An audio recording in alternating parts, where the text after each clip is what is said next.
حرم پاک میں بیٹھ کر قرآن کی تلاوت اور ذکر دوسری جگہ پڑھنے سے کتنا زیادہ ہے، اس کے بارے میں بولنا مشکل ہے، لیکن حرم پاک حضرت صحابہ، جس میں حضرت عبداللہ ابن عباس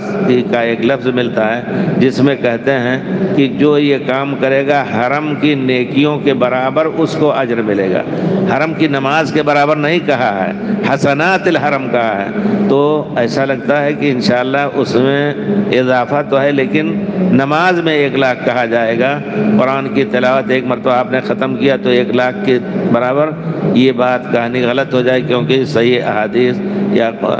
قرآن میں کوئی ایسی چیز نہیں ہے۔ البتہ اجر ملے گا انشاءاللہ زیادہ سے زیادہ۔ دوسری جگہوں سے جو مقدس جگہ ہے، یہ گویا ایک بات اندازے سے کہی جاتی ہے، اور حضرت عبداللہ ابن عباس کے اس قول کی بنا پر کہ انہوں نے یہی سمجھا تھا کہ یہاں کے اعمال میں اجر بڑھ جائے، کتنا اس کی تعین غلط ہو جائے گی۔